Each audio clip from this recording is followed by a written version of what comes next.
Tudo bem, pessoal? Começando aqui em Alto Astral. A gente tá, Gustavo Lotuffi da Antenas BI. A gente está hoje com um bate-papo muito legal com Catarina Lopes, diretora de marketing Latam da Coca-Cola. E vai ser um papo super legal. A gente está super feliz de estar aqui.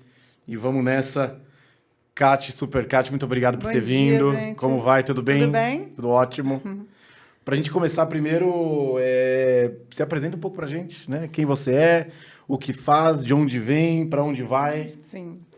Bom, meu nome é Catarina, eu trabalho na Coca-Cola há 10 anos hoje e eu vim de uma empresa de implante de silicone, de uma empresa familiar, mas foi uma experiência muito bacana que eu tive, assim, que eu carrego até hoje, sabe? Também.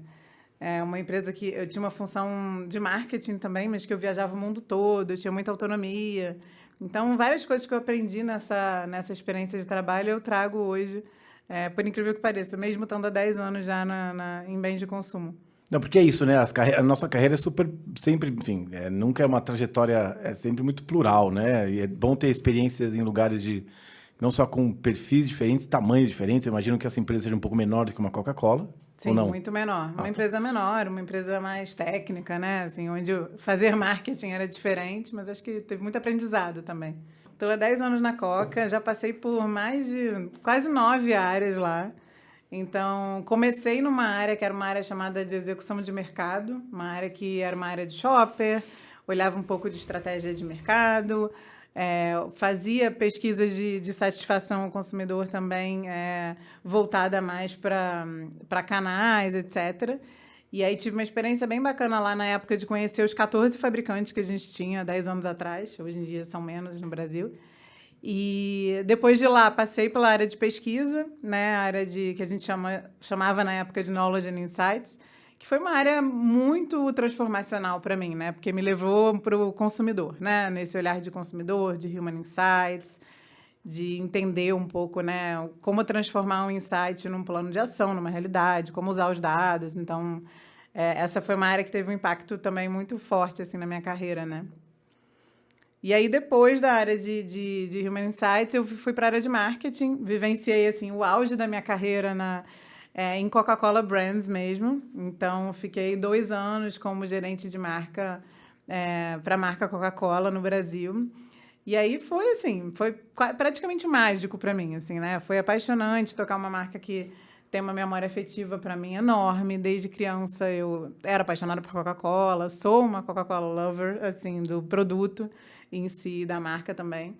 Então foi uma área onde eu aprendi muito a parte de estratégia de olhar para o futuro, de estratégia de marcas, de como construir uma ideia criativa, também trabalhando junto com times, né, que vieram de agência, trabalhar com um time global também, que a gente tem um time muito forte que cuida da marca Coca-Cola globalmente. Então, ali eu vivi ali meio que um sonho de falar assim, gente, eu estou trabalhando na Coca-Cola mesmo, né? Assim, tô aqui, tô tipo no auge, né? Na minha carreira. E aí depois eu vim para São Paulo para uma posição regional, que é uma posição parecida com o que eu tô hoje, para olhar uma região do Brasil e descer essas estratégias, né? Trazer essas estratégias para a realidade. Então, eventos, experiências de consumidor, ações mais locais e desenvolvimento de mercado também. Então, na área de marketing também, né? De lá para cá, eu fiquei a vida toda em marketing e pretendo ficar aí para o futuro também. E, bom, e aí Coca passou por várias reestruturações também, e aí nesse meio do caminho eu cheguei a ficar numa posição que era uma posição de liderar uma categoria para a América Latina, com isotônicos, que foi super bacana também, foi, acho que a minha primeira posição fora de refrigerantes na minha carreira de Coca, e, cuidei de Powerade, que é uma marca que eu sou especialmente apaixonada hoje em dia também, pelo posicionamento, por tudo que eu vivi ali na cadeira que eu estava naquela época. E agora eu estou numa posição que eu cuido das marcas que não são refrigerantes para o Brasil. Então, Del Valle, Adaze, Powerade, Cristal. E, e aí, assim, essa posição é uma posição de muito aprendizado, né? A gente está numa empresa que se chama Coca-Cola Company, então, que passou a vida olhando muito a marca mãe, né? Nossa famosa vaca leiteira aí. Então, a gente está aprendendo há alguns anos a lidar com outras marcas, com outras categorias, a desenvolver categorias novas, a desenvolver estratégias de marcas diferentes, de uma forma mais alternativa, né? Como rentabilizar um investimento que também não é tão alto. Então, tem muitos desafios bacanas nesse sentido para cuidar dessas categorias que são novas, né? Que são menores e que são diferentes também, né? Chegam no mercado diferente, o consumidor olha de um jeito diferente. Então, é uma posição de muito aprendizado e que eu gosto bastante também. Isso é muito legal, porque muito do que eu tenho até de feedback, não sei se eu já contei para vocês sobre o nosso papo aqui, e uma das razões da gente estar aqui hoje é que, assim, não sei se eu te contei em algum momento ou não, mas eu conto agora, que é muito do que você está contando da sua trajetória, né?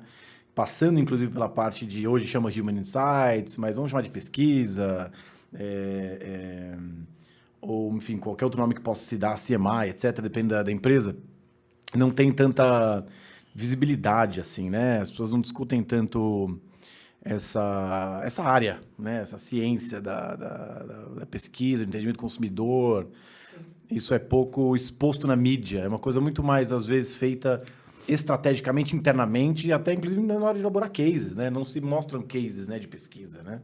Porque é uma coisa que fica muito fechada ali, até por uma questão de importância estratégica, né? Então, olhando aqui para quem está ouvindo e vendo a gente, depois dos nossos cortes, é isso, essa Catarina que chegou nesse lugar hoje, né? Olhando para trás, esses 10 anos de Coca e anos antes em outras empresas, o quanto foi importante, e talvez não só o quanto, mas quando é que começou a ser importante, você começou a se dar conta desse tato com as pessoas, com o consumidor, e trazer o público para dentro das estratégias, né? O quanto que você... Uma pergunta que talvez não seja tão bem colocada, mas seja, na minha visão, o quanto que você começou a entender que a empresa não era o escritório, né? A empresa não era o produto, mas que tinha também um grupo de pessoas lá fora, né? Consumidores envolvidos, e trazer isso para dentro. Quando isso aconteceu para você e o quanto isso foi transformador, se é que foi? Acho que foi bastante, porque traz um olhar de... Cara, são pessoas, né? São pessoas que a gente tem que olhar, e quando você está inserido ali naquele contexto no dia a dia, você tende a ter uma visão bem enviesada, né, das coisas. Você acha, sei lá, você vê uma ideia criativa ou vê um posicionamento antes de mostrar ou de testar com o consumidor, e você fala assim, cara, tá muito legal, porque você de imediato conecta com o desafio de negócio, mas nem sempre o desafio de negócio vai se conectar com o que o consumidor está precisando, e assim vai. Então, eu acho que foi muito transformacional para mim entender que você precisa colocar essas pessoas no centro, né? E, assim, tem que ser a pessoa certa para aquela marca, para aquele produto, no centro, para você ver que se existe mesmo aquela necessidade, se existe aquele interesse.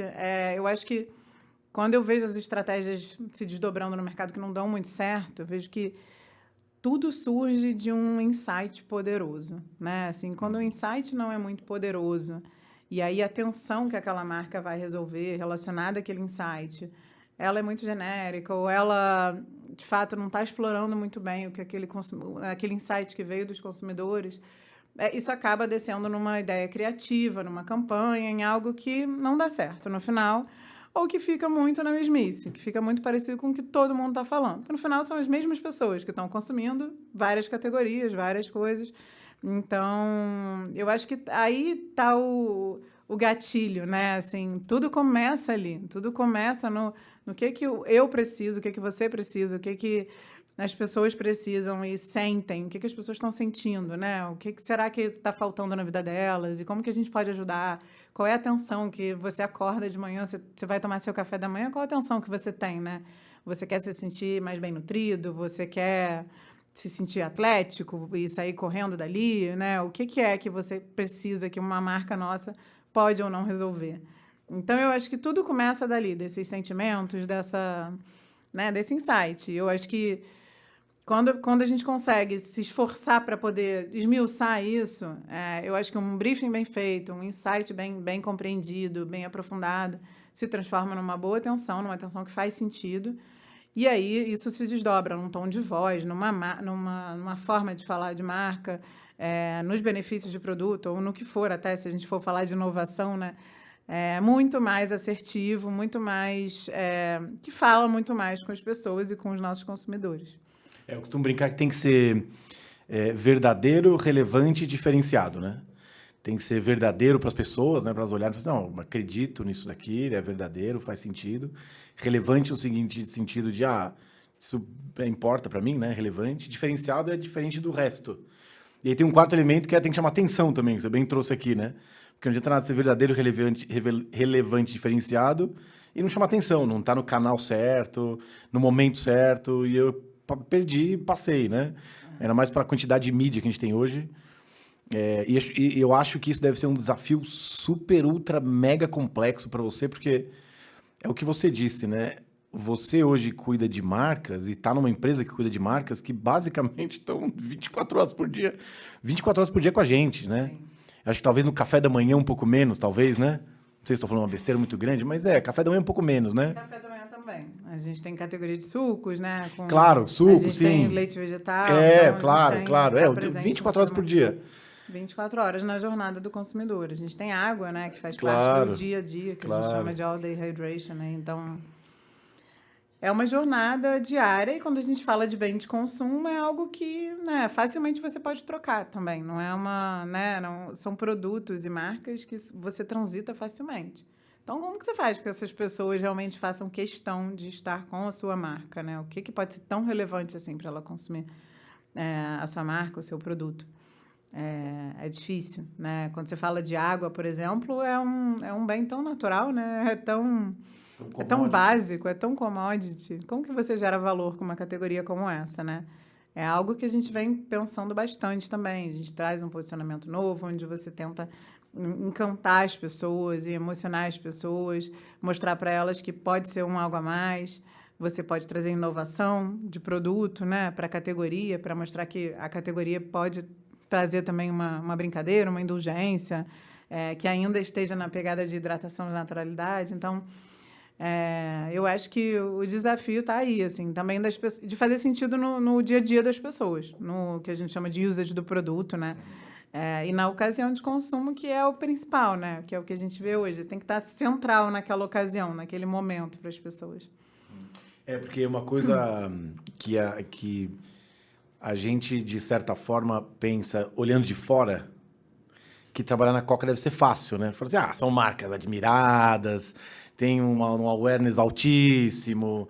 Então, assim, a vida de quem trabalha na Coca é muito mais fácil do que a de outras empresas que, em tese, estão brigando por um share, por uma audiência, etc. É a Coca, né? Mas, na verdade, o que você está dizendo é que ainda também é um desafio. Você colocou de um jeito que eu até achei brilhante. Porque, assim, a gente... eu costumo brincar, né? Que são dois tipos de consumidor, né? É o que está lá na rua, vivendo suas vidas e consumindo nossos produtos, e consumidor de dentro da empresa. Né? São outras áreas, são outras equipes que não são consumidores daquele produto, obviamente, mas são consumidores do seu PowerPoint, são consumidores da sua ideia, da sua estratégia, que você tem que, de certa forma, convencer algo. Ou até como vocês falam, né? Recrutar, né? Sim. Tem que recrutar não só gente de fora, vocês não usam esse termo recrutamento? Recrutar não só o consumidor em si, lá fora, do escritório para fora, mas recrutar lá dentro. Né? Porque ninguém faz nada sozinho. Você concorda com isso ou não? Claro, com certeza. Como é que é essa batalha? E aí, no seguinte sentido, não vou entrar em discussões políticas, até porque isso não... Cada empresa tem um jeito. Mas o quanto a comunicação e a maneira como você se comunica é importante. A primeira pergunta é essa. O quanto é importante e o quanto você é cuidadosa com a comunicação para ter esse recrutamento interno, vamos chamar assim, né? E o quanto... seu material, seus PowerPoints, seus Excels, a maneira como você... Qual que é a importância desse jogo interno para recrutar pessoas para embarcarem nas suas estratégias, nas suas definições, para estar junto no palco com você também, né? Sim. Porque estar no palco não é só a Catarina, eu imagino, né? É seu time, são seus pares, são seus chefes, é o global... qual que é o papel da comunicação e da pesquisa nisso? Então é isso, o quanto que é importante você se comunicar bem E aí, se puder trazer algum exemplo prático de quando isso não funcionou, alguma coisa, você falou, pô, não passei direito aquilo. Porque eu acho que você deve ter muito mais case de sucesso, mas é sempre bom te lembrar que... e eu gosto muito de falar isso aqui, muita gente me pergunta, mas só tá levando gente que já me falaram isso, não sei se eu contei. Só gente bem-sucedida, estrela. Mas todo mundo... A gente nunca pesa muito lado. Tem coisa... Todo mundo erra, né? Todo mundo tem... É que a gente não gosta de falar disso. E nem tô pedindo para você focar nisso, não. Muito pelo contrário. Mas o ponto é... A única comunicação, pesquisa, o material interno te ajuda no dia a dia. Quando é que você percebeu que isso era importante? E a importância, de fato, de estar ao lado dos departamentos, né? Para tá junto do palco com você, né? Eu não acredito num trabalho sozinho também. É o que você falou, né? Eu acho que... É até um ponto que eu tenho dificuldade mesmo na hora que a gente vai separar as entregas no final do ano, com o momento de avaliação, de calibration e tal. É difícil separar quem entregou o quê, né? Ou numa entrevista, porque a gente trabalha o tempo todo junto. E eu acho que, assim, o time de operações, que é o nosso maior parceiro, a gente tem os próprios times de categorias, é um trabalho muito em conjunto. Então, eu começar isso. E para esse trabalho conjunto acontecer, a comunicação, gente, é essencial, né? Por conta da comunicação, acontecem guerras por uma falha de comunicação. Comunicação é tudo. Às vezes, por uma frase... você mal colocada, você pode ter um problema absurdo. Então, eu aprendi ao longo da minha carreira a ser mais assertiva com a comunicação.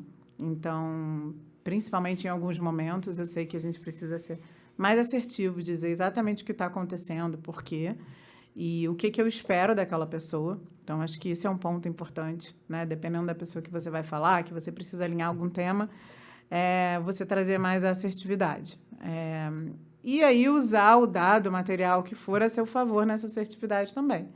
Porque muitas vezes já não deu certo, né? Trazer a pesquisa, trazer o dado. Às vezes você mesmo pega uma pesquisa de 100 páginas e aí quando você vai mostrar, se você não se preparou bem, você não pensou exatamente que mensagem que você quer passar com aquilo, a pessoa olha, não, mas aquele número ali... O que está acontecendo ali que não, aí você não está preparado para aquilo? Então, milhões de vezes isso aconteceu com a gente, né? Até por falta de tempo, correria do dia a dia, de pegar o material, jogar e apresentar. E eu aprendi ao longo da minha carreira, e vou aprendendo muito, né? Sempre errando e aprendendo, que para cada conversa tem um tipo de comunicação. Para cada objetivo... né? Se eu quero alinhar com a minha CMO, se eu quero trazer alguma coisa para um fabricante, se eu quero apresentar, encantar, o que eu quero sair daquela conversa? Então, eu digo que eu sou até um pouco chata hoje em dia, até com reunião. Assim, eu acho que reuniões, a gente faz muitas reuniões, a sociedade é cansada de reunião, né? Hoje em dia, a geração que... faz reuniões improdutivas, não sabe o que está fazendo ali, todas as pessoas do mesmo time estão ali naquela reunião. Então, eu tento ser mais chata hoje em dia, assim, para falar assim, cara, para que essa reunião? Criteriosa. Criteriosa, eu diria, né? Então, por que eu quero estar naquela reunião? Por que eu preciso de uma pessoa de tal time? O que eu espero dele? E aí tentar organizar um pouco melhor as ideias, e a comunicação é chave nisso, né? Assim, que tipo de material que você vai mostrar, de que forma, focado no objetivo que você quer extrair daquele momento. Então, eu acredito que assim, a comunicação ela pode levar tudo aonde você quer e o contrário também. Então, se você não se prepara muito bem, muitas vezes algo muito grandioso pode, só pela forma que você mudou, isso pode mudar completamente o engajamento das pessoas, né?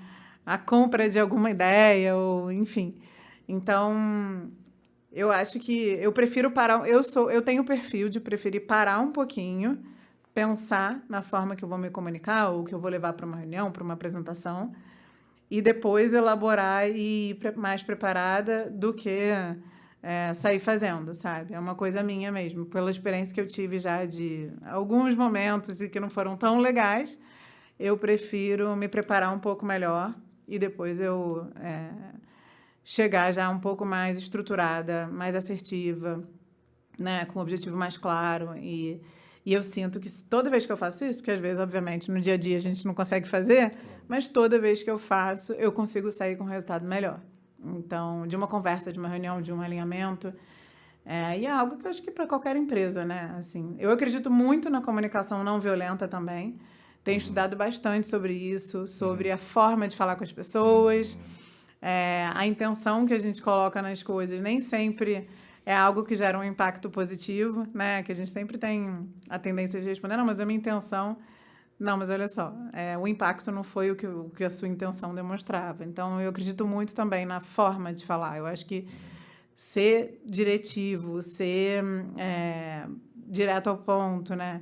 E assertivo, mas de uma forma que impacte positivamente aquela conversa. Eu acho que isso é uma evolução também ao longo da carreira para a gente tendo, sabe? Como líder, dando o exemplo. Então, é algo que eu também, que está muito na minha cabeça hoje em dia. Você fala muito de liderança, né? Desde o começo da nossa Sim. conversa, você claramente tem aspectos, né, de ser uma líder muito forte, né? De ser uma líder forte no sentido, me parece, de trazer liderança pelo exemplo, primeiro, pelas coisas que você fez, de ser uma líder, você mesmo está dizendo, né? Uma líder que ouve, que se preocupa com a maneira de falar, então, portanto, você deve ouvir muito bem. Não deve ser fácil, mas pelo menos você deve se esforçar para isso, me parece. O que já é um grande passo. Você coloca isso como uma coisa importante. Então, e ao mesmo tempo muito preocupada com os seus... Você até chamou de... Né, enfim, não é só o seu time, né? Mas são pessoas que você está educando de uma certa forma. Educando no sentido, né, de trazer inspiração. Pessoas que você tenta dar mentoria. Você fala disso muito, né? Que trabalham com você diretamente ou não, né? O quanto... você hoje é muito responsável por inovação, certo?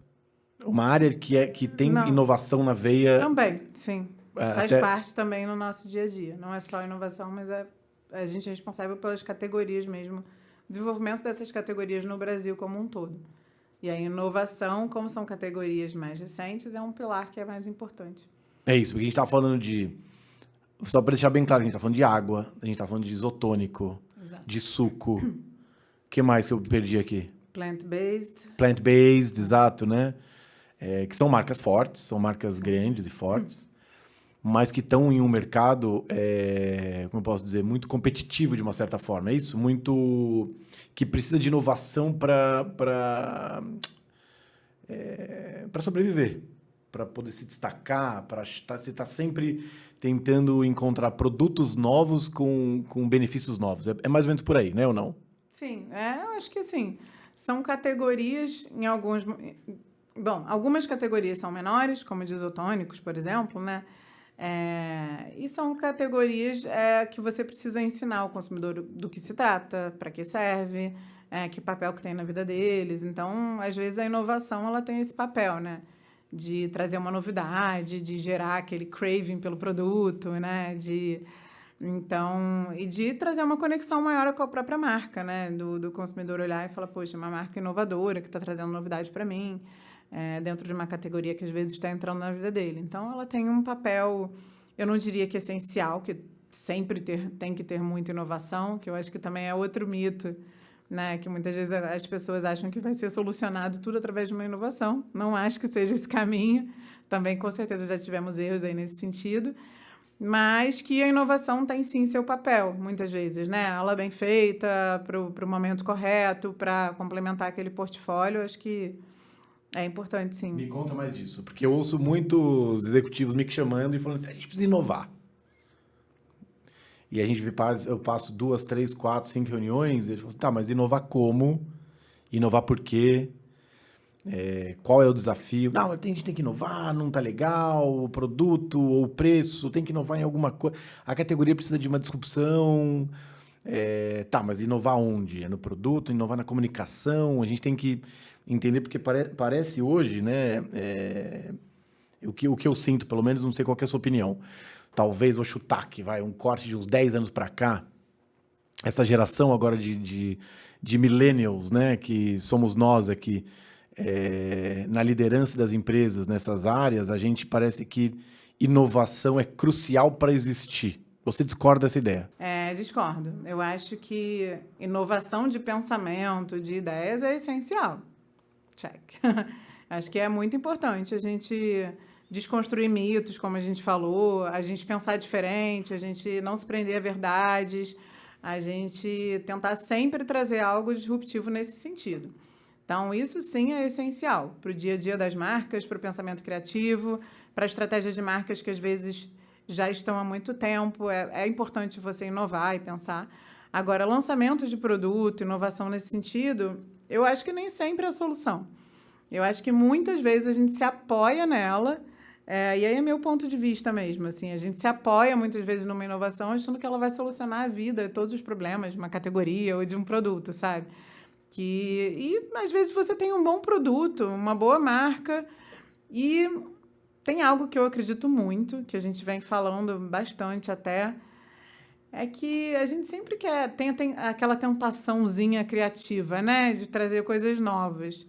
Mas muitas vezes a gente tem ideias que funcionaram muito bem, ou tem até um produto que está funcionando muito bem, mas que a gente acaba só trazendo uma ideia nova só por trazer, ou um produto novo por conta da inovação. E aí você perde algo muito bem feito, né, que poderia ser persistente, consistente para o consumidor, para trazer uma inovação. Então, acho que às vezes ela até atrapalha, sabe? Muitas vezes. Você está criando, às vezes, uma relação de confiança com o consumidor, com aquela marca. Você está trazendo uma plataforma consistente que conversa com ele ao longo dos anos.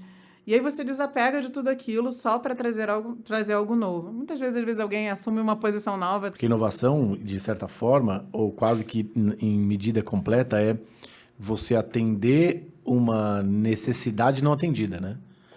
Em tese, uma inovação bem feita tem uma necessidade não atendida, você vai lá e encaixa naquela necessidade que você pode ter descoberto de várias maneiras, né? Ou que ela veio do global e lá atendeu, ou aqui veio daqui mesmo. E é isso. O que você está dizendo é que hoje o consumidor tem algumas necessidades plurais, porque são seres humanos, né? Sim. São seres humanos. A gente costuma dizer consumidor, né? Mas é gente. Mas são pessoas, Pessoas. Né? Então, o que você vê é muito isso. Para você as pessoas estão mais conscientes, sim ou não? Estão mais conscientes. E isso te dá uma força de entender também que essa consciência, ao mesmo tempo, vem junto com o equilíbrio.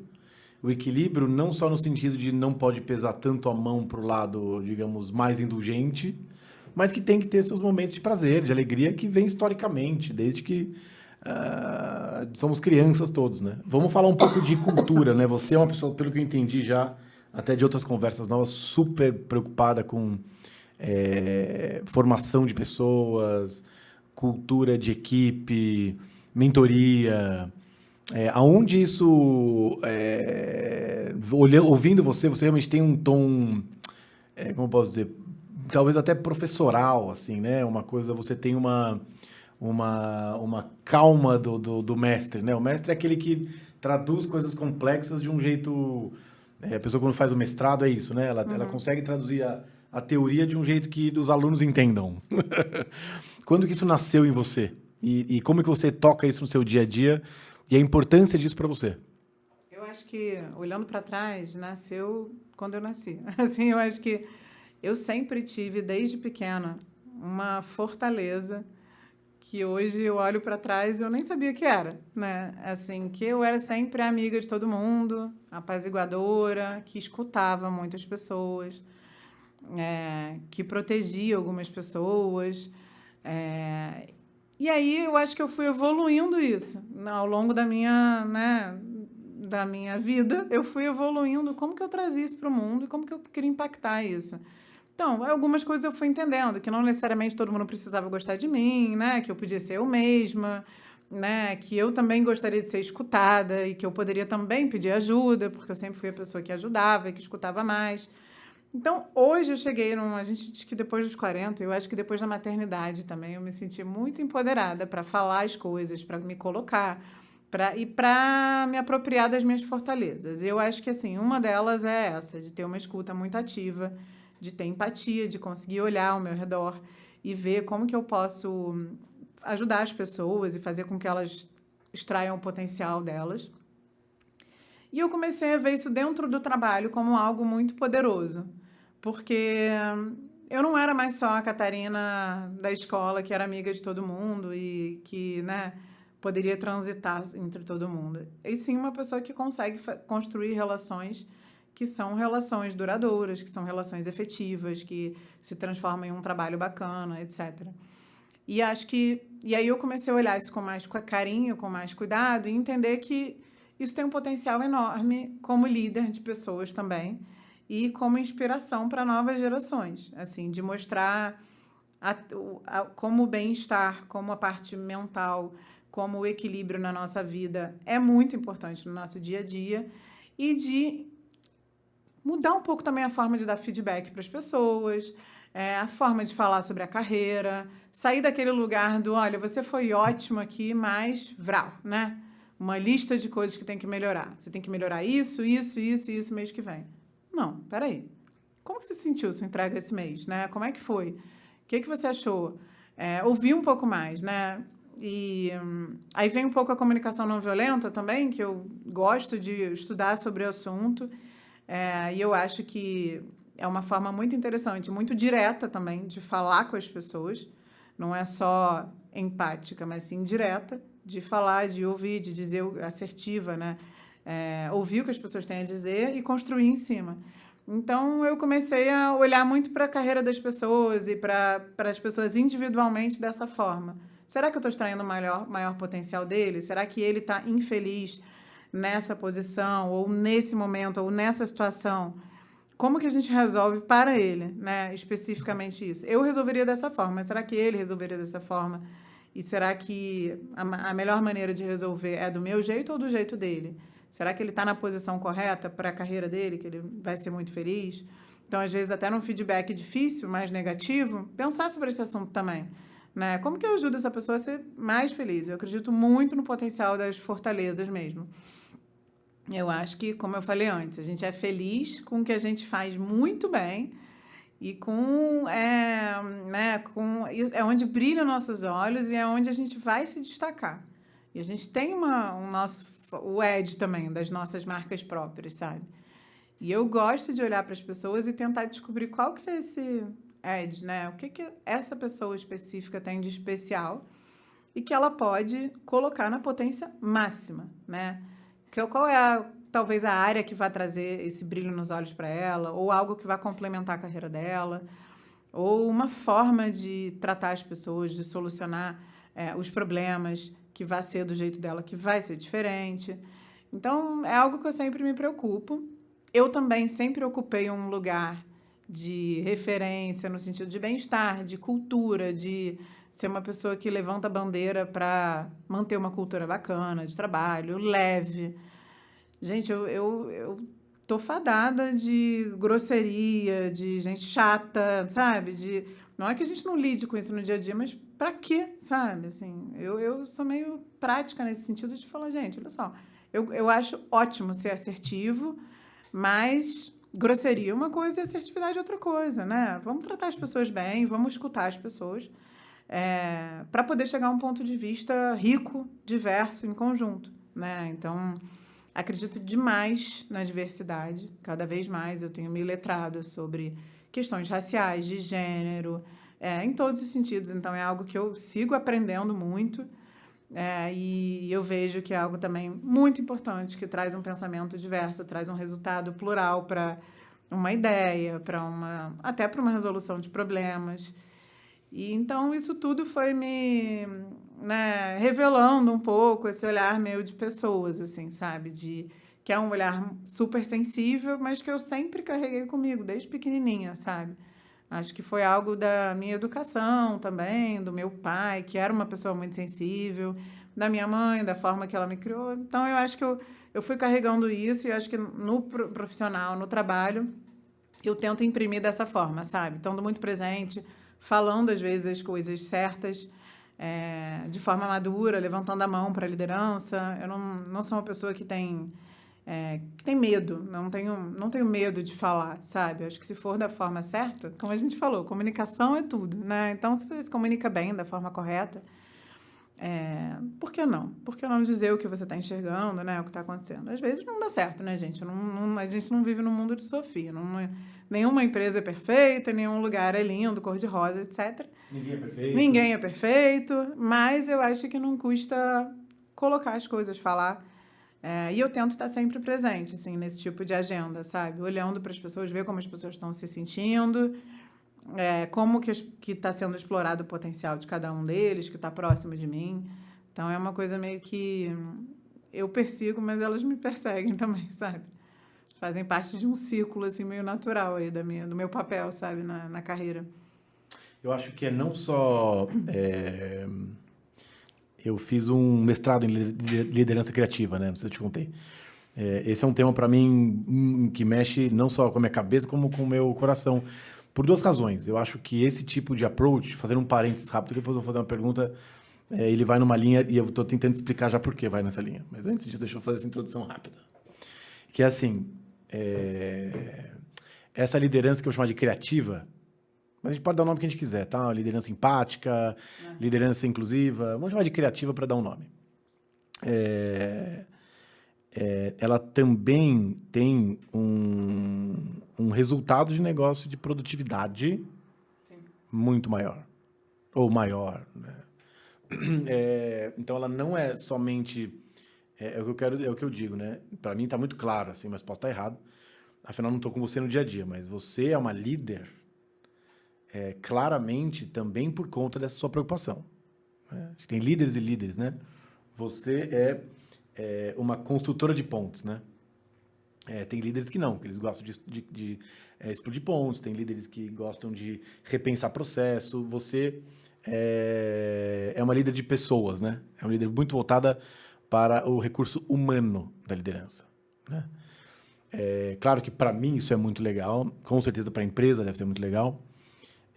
Deve gerar uma produtividade maior, não sei, você sabe melhor do que ninguém, mas tem desafios, tá? Eu não vou falar quais eu imagino que sejam, eu quero ouvir de você, porque é isso, quando a gente ouve uma pessoa falar sobre isso, e eu quero muito guardar depois esse corte, tá? Porque eu acho que ele mostra esse lado do trabalho de se posicionar, do trabalho de colocar a escutativa como algo sério. Tirando tudo o que você acabou de contar,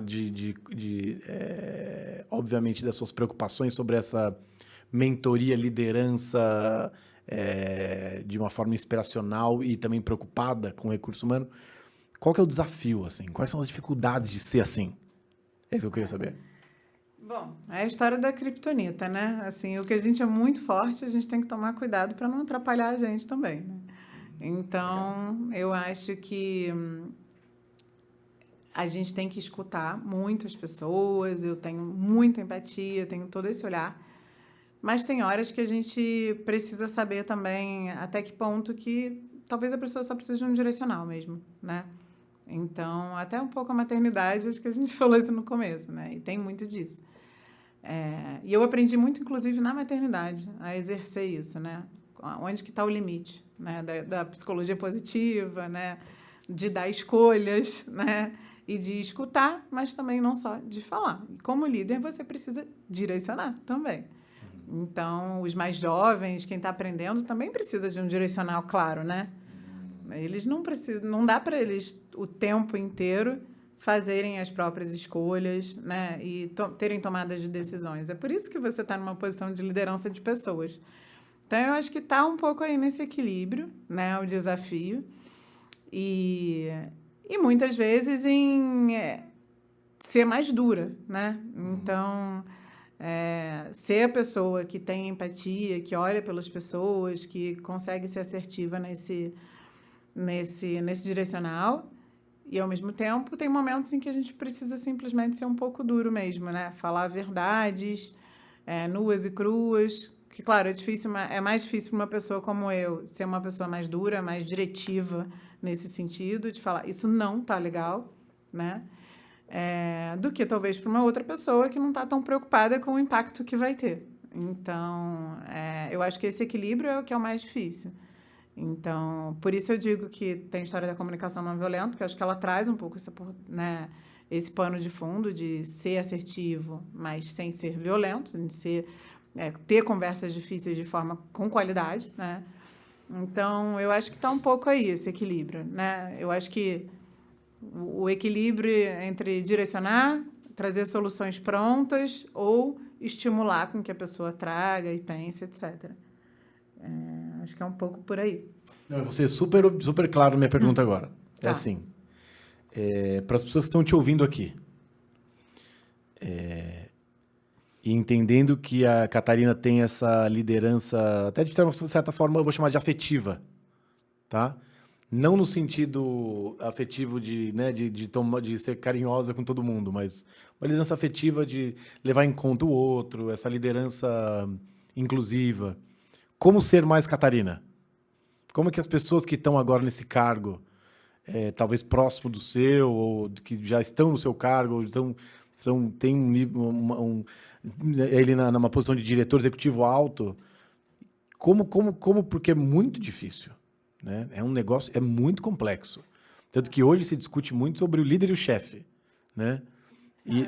E o que eu quero dizer tem também a diferença entre muitas pessoas me falam, mas eu tenho medo de ser bonzinho. Não é sobre ser o líder legalzão, que deixa tudo, que faz tudo, que é o... Né, é por isso que, para mim, vem o tempo todo a relação com maternidade. Assim. Você pode ser... A mãe chata é a boa mãe. Ou com paternidade. Ou com paternidade.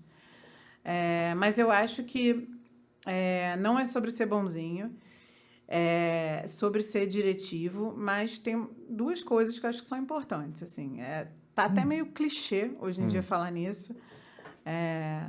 Se fala muito em Brené Brown com o tema de vulnerabilidade, que ela trouxe muito forte em TED, e aí muitos executivos estão permeando sobre esse tema, e eu acho que aí está um pouco o lugar da construção de relações de confiança, né? Com liderados, com mentorados, etc. Acho que falar de fracasso, como a gente comentou antes, ser vulnerável, saber receber um feedback nu e cru e atuar em cima dele, e filtrar também, às vezes vale a pena atuar, às vezes não vale.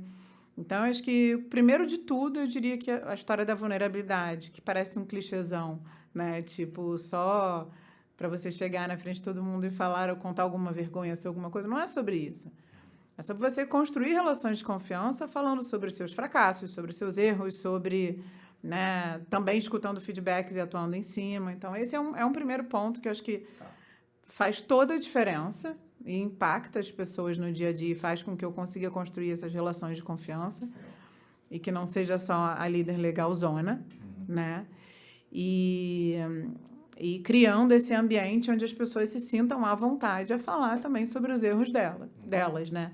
Quando eu dou um feedback, quando eu falo sobre algo que eu considero que foi negativo, por eu ter esse cuidado com o impacto que eu vou gerar nas pessoas, eu sou uma pessoa que vou pensar um pouco a mais. Então, eu acho que a minha dica para as pessoas que têm mais dificuldade em pensar, que são já pessoas naturalmente mais diretas, e, em geral, isso acontece mais até com o homem do que com a mulher. A mulher tem mais dificuldade, às vezes, de ser mais direta, mas eu diria que, né, é importante a gente, sendo homem, sendo mulher, pensar sobre isso. Para um pouquinho, primeiro, empatia, né? É um conceito básico de construção de relação de confiança, é empatia. É você se colocar no lugar do outro e pensar como que ele vai receber aquilo que você está falando. Então, eu acredito muito nisso numa relação de líder, na gestão de carreira das pessoas, no direcional. Então, acho que parece básico, parece pouco falar sobre empatia, mas eu acho que é assim... 1 minuto. 1 minuto que você vai parar e vai pensar, peraí, vou dar um feedback para aquela pessoa, como será que eu quero impactar ela, né? Como será que eu vou impactar? E aí, considerando todos os fatores. É uma pessoa negra? É uma pessoa que tem alguma deficiência? Tem alguma questão de gênero? Qual é a história dela? Em alguns minutos você vai considerar. Ela é muito júnior, ele acabou de chegar na empresa, não conhece alguns processos.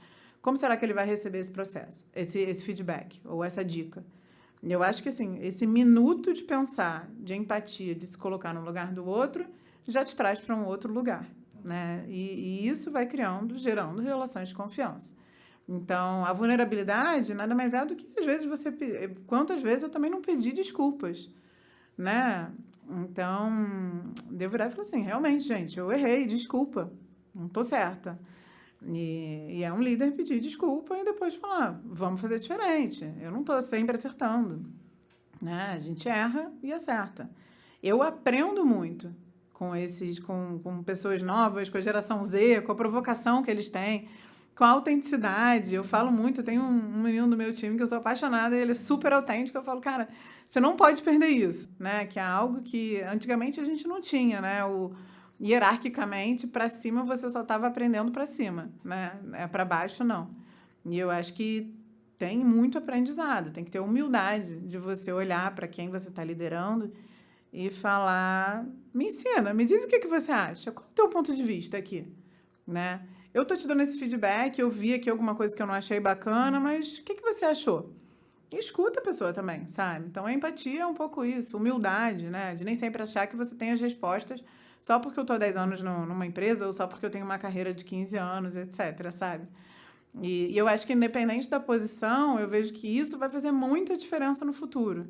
Se eu tiver um time de 70 pessoas abaixo de mim, 70 pessoas têm pontos de vista, histórias, foram impactadas por milhões de coisas diferentes. Então, por que não olhar e pensar como que cada um pode colaborar com isso também, entendeu?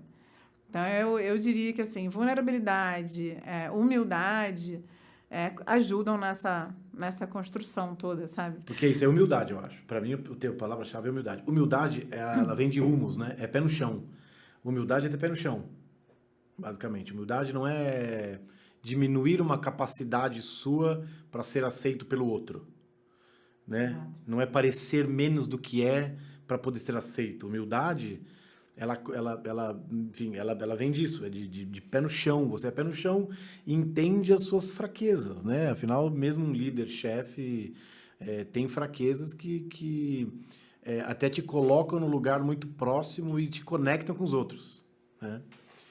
E eu tenho que tocar nesse tema, por mais que não estivesse aqui no roteiro, mas se você não quiser falar sobre isso, o quanto você cuida, de certa forma, diferente ou não, com as pessoas, com as mulheres do seu time. E eu vou dizer aqui, a gente sabe que a carreira de uma executiva, ela tem conquistas e brigas e desafios diferentes de uma carreira de um executivo homem. Tô muito errado, não? Não, tá correto. Ainda mais numa sociedade hiper machista como a nossa, que muito recentemente começou a discutir isso. Uhum. Não só em diferença salarial, mas até na abordagem mesmo, nas relações dentro das empresas, no lidar com as mulheres, né? Como você vê isso? Se quiser contar um pouco dos desafios que você teve, o que eu costumo chamar de cascas, né? Cascas que você teve que criar em você para poder chegar onde você chegou. Acho que é super importante para as mulheres que estão vendo a gente. Primeiro, se quiser falar disso, claro, é super legal. E segundo, como é que você gerencia e motiva e lidera as outras mulheres que trabalham com você e que provavelmente te veem como uma grande referência? Olha, eu venho ao longo dos anos me letrando cada vez mais sobre questões feministas, sobre empoderamento feminino, sobre questões de gênero na carreira, maternidade, microagressões que a gente sofre no dia a dia, nem percebe. E, assim, é um aprendizado contínuo para mim. Então, eu acho que eu aprendi a me colocar, a dizer o que eu sinto, a ser mais assertiva, a interromper na hora que eu preciso interromper. E eu acho que, assim, eu tenho muito cuidado não só com essa questão de gênero, mas com todas as questões de diversidade, para entender se eu estou colocando aquela pessoa no lugar certo, de acordo com as vivências que ela teve. Então, a questão racial é algo que eu tenho estudado muito também, e procuro sempre aprender mais. Eu tenho uma mulher negra maravilhosa no meu time, que me ensina pra caramba. Tenho uma grande amiga também, que foi uma referência e que me ajudou a me letrar nesse assunto. Então, eu tenho um cuidado enorme. Eu quero falar as verdades que eu sinto como mãe, como mulher, as dificuldades que eu tive na licença maternidade, no retorno, nesses momentos de transição de carreira para uma posição mais sênior, que eu acho que é o momento mais delicado da carreira da mulher, assim, é onde se perde mais, assim. né? Quando você vê as analistas, as gerentes júniores, você vê um percentual muito maior de gênero, né? De mulheres, do que depois quando vai crescendo na carreira. Isso vai diminuindo muito, vai se perdendo. Então, e eu acho que tem muito a ver com maternidade. A maternidade é algo muito forte para mim nesse sentido. Acho que foi algo que mexeu muito comigo para entender, porque muda absolutamente tudo. Então, eu acredito que as fortalezas que a gente tem no trabalho, a gente tem na vida pessoal também. Então, quanto mais a gente procura se conhecer, a gente procura entender quem a gente é, onde estão os nossos maiores potenciais, mais longe a gente vai. E aí eu acho que isso se conecta muito com o propósito que você coloca no seu dia a dia também, né? Acho que propósito pode ser uma palavra cheia de valor e também pode ser uma palavra que às vezes parece vazia, né? Tipo, muito grande, né? Assim, mas eu preciso ter um propósito, tenho que fazer uma ação social para poder, né, trabalhar com propósito. Não necessariamente, assim, você impactar a vida das pessoas não deixa de ser um propósito muito grande. Você trabalhar com coisas que te deixam feliz, com pensamento estratégico, com algo que faz parte da sua fortaleza, também pode ser um propósito. Então, eu acho que o autoconhecimento é algo muito importante.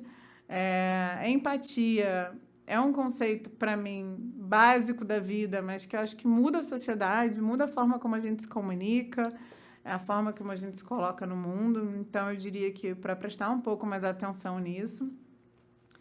E acho que é isso, assim, paixão. Eu sou muito apaixonada pelas coisas que eu faço. Coloco muito amor, muita leveza, né, em tudo. Na minha vida pessoal, na minha vida profissional. E eu acho que ajuda a sair daquele lugar também de ser uma pessoa que está olhando... em geral, eu sou o copo mais cheio, com certeza. Então, sai desse lugar, gente. Porque, assim, a energia boa para você só atrai coisas boas. Então, tentar descobrir onde estão essas paixões e o que vai mexer com você, né? Quando a gente fala de propósito, é um pouco isso. Assim, o que mexe com você, que faz com que você chegue lá na frente e fale, caramba, né? Eu realmente atingi o que eu imaginava. Eu acho que a carreira nem sempre é como a gente imagina, como essas pessoas que estão ouvindo a gente, talvez novas, chegando no mercado de trabalho, estão imaginando tão linear quanto a gente imagina. Às vezes a gente passa por áreas que a gente não esperava, passa por experiências mais difíceis, mas aprender, acho que ser aberto para aprender é algo, a curiosidade é uma característica que eu acho muito importante para os jovens, para as pessoas que estão entrando numa empresa, porque faz com que você tenha um olhar aberto para também na empatia, para os outros, para o mundo, e isso vai te tornando um pouco, né, mais capacitado. Acho que acredito muito mais na forma também do que nos conhecimentos técnicos, que são coisas que a gente no dia a dia a gente aprende,